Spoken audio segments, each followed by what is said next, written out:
So today we are going to be talking about Australia's involvement in World War II and primarily what led our forces to move from a very European-centric front to something a little bit closer to home. Now we'll have to set up some context for the war.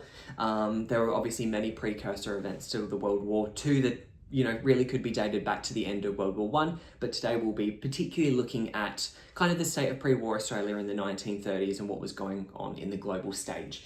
During this time frame, you'll be looking at Australia really having its eyes on Germany alongside the rest of the allies in the world, seeing the rise of Hitler and the Nazi regime. But at the exact same time, Japan also came to play. The Japanese Empire, as it was known at the time, had expressed their interest in expanding further, particularly through the Asia-Pacific and Southeast Asian regions. At the time, this region was predominantly made up of European colonies, majority being British, because it was very high in natural resources, and Japan found this quite a desirable effort, and they wanted to take these areas for themselves. This resulted in the Japanese Empire launching their first mainland attack on Manchuria, which is a province in northeastern China, the very eastern border of Russia, in 1931. They continued this campaign, and that eventuated in them spreading through China, and the start of the Second Sino-Japanese War in 1937. To fast forward a little bit and move our perspective back to Australia, in 1939, as we were looking at Germany, they then invaded Poland, which alongside it brought with Britain and France declaring war against the Nazi forces. Australia as an ally was quick to jump on, and on 3rd of September 1939, we also declared that we would be part of the war effort. This resulted in us sending 500,000 troops to the European front, primarily across the Mediterranean, the Middle East, and Northern Africa. But during this time, we were also very vigilant of the actions and movements that the Japanese were taking as well. We understood that we were 500,000 forces less, so our defences were limited, and a lot of the defences in the colonies throughout the Asia-Pacific had been moved to the European front. In expectation of this, in the 1940s, kind of the mid-1940s, we pulled a lot of our troops away from the European front, alongside British and Indian forces, into Singapore. Now, why Singapore? You might ask, good question. At the time, Singapore was the largest naval base that the British colonies had in the Asia-Pacific area, and realised that it was a foothold to keep order in the area, and it would be a target if anyone was to expand in the region. So we set up our defences in Singapore, Australian forces primarily in the capital, and the British and Indian forces mainland defensive lines up the peninsula. Obviously, our worries did come to fruition with Japan entering the war. This kind of come about with one of the most decisive and well-known moments in the Second World War, which is the bombing of Pearl Harbor on the 8th of December 1941, which also brought with it the US becoming an allied force.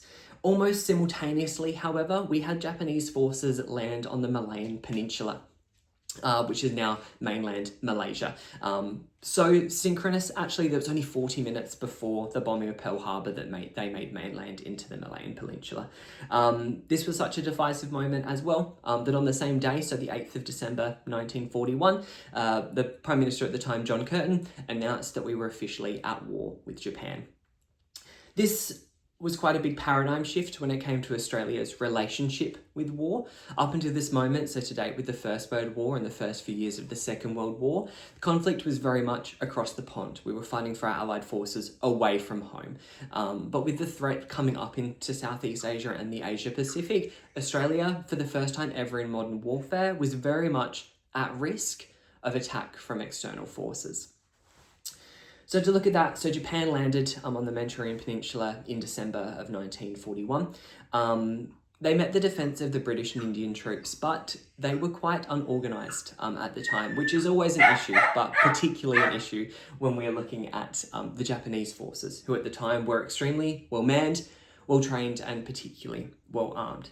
This led to a very successful campaign from the Japanese fronts as they made their way down the Manchurian Peninsula towards Singapore. And within 2 months, actually on the 8th of February 1942, they launched their official assault onto Singapore. Singapore at the time was primarily defended by Australian troops, but it only took the Japanese a week to take the area. So on February 15, it resulted in quite heavy losses and casualties across the Australian forces in the stronghold of Singapore, and it resulted in massive amounts of prisoners of war, 15,000 of which were Australian forces.